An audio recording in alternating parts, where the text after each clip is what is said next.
Hi, my name is Sam, and I am a youth librarian at the Tualatin Library, and I'm here today to share with you some opinions about picture books, because I am filled with opinions, and I would like to share them with you.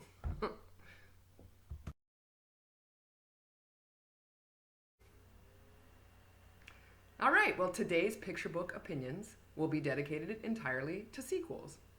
And as I was putting this together, I realized that I have a lot of deeply held opinions about picture book sequels. And in general, I'm kind of skeptical.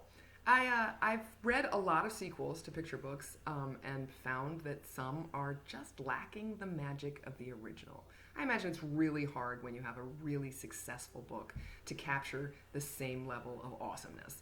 And so sometimes you just see that the level is not captured and it's maybe not the best book in the world. But that is not always the case. So I'm going to share with you some picture book sequels that I think are truly fantastic.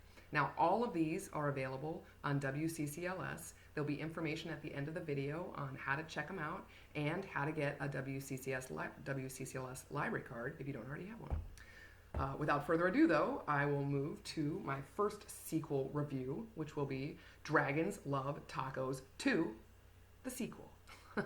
Now, if you've read Dragons Love Tacos, you know it's an absurd, it's a silly, it's hilarious, it's a very good offbeat picture book. It's written by Adam Rubin and it's illustrated by Daniel Salmieri. And the first book is all about dragons who love tacos and the fact that they can't eat anything spicy, and that's pretty much the whole plot. You have to prevent them from eating spicy stuff, and when they do, it all goes to chaos. This book starts at a place where the world is experiencing a taco shortage. Oh no. So I'll show you just one page dedicated to that. Here's our New York Times front page headline. No more tacos. World in shock.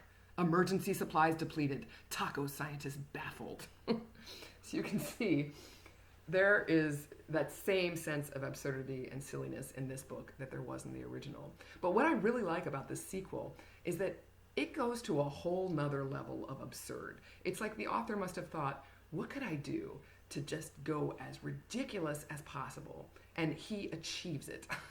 They have to get in a time machine to go and find a time where there are still tacos, and there are all kinds of problems with this wonky time machine.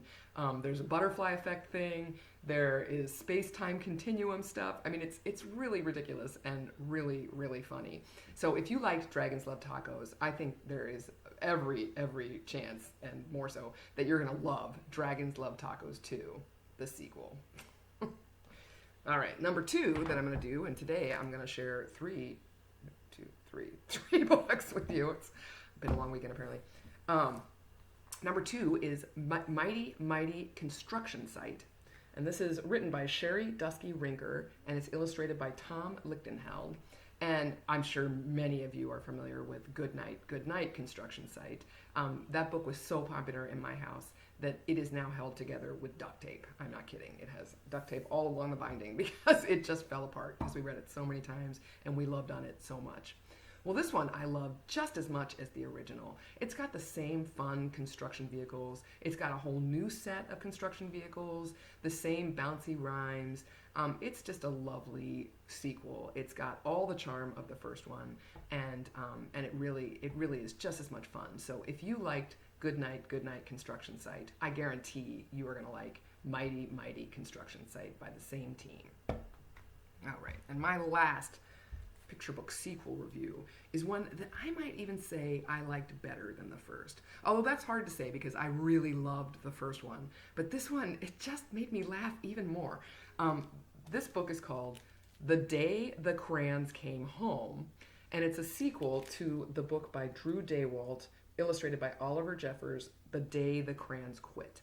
And that book is all about these crayons who are writing to their owner, Duncan, and they're telling Duncan, their complaints about being a blue crayon or being a yellow crayon or whatever it happens to be. They have all these complaints. And it's super funny. I mean, it's really amusing and really a fun book. In this sequel to The Day the Crayons Quit, The Day the Crayons Came Home, you get to see some of your friends from the first book and kind of what they're experiencing now. And you also get to see some new characters, which is fun. Some different kinds of crayons, some crayons that have been sat on and put back together with paper clips, and it's just all kinds of ridiculous. Much like the Dragons Love Tacos 2 sequel, this is very silly, and it seems like they tried to take everything, all the silliness from the first book, and really ramp it up. And I'll show you what I mean. What we will do is I'll show you one of the characters that we got to meet in the first book. If you remember, Yellow Crayon and Orange Crayon were battling over who the true color of the sun is. So here is the letter that they write to Duncan. They say, "Duncan, it's us, Yellow and Orange. We know we used to argue over which of us was the color of the sun, but guess what? Neither of us wants to be the color of the sun anymore. Not since we were left outside and the sun melted us together. You know the real color of the sun? Hot, that's what. We're sorry for arguing. You can make green the sun for all we care. Just bring us home, your not so sunny friends, Yellow and Orange." And there's new characters, there's adventures that they take. It's a really fun sequel. The first book was genius. This book is genius. I highly recommend The Day the Crayons Came Home by Drew Daywalt and Oliver Jeffers. So you can check out all of these at WCCLS, as I said, and there'll be information in a second about how you can do that. Thanks for tuning in. I'll see you next week.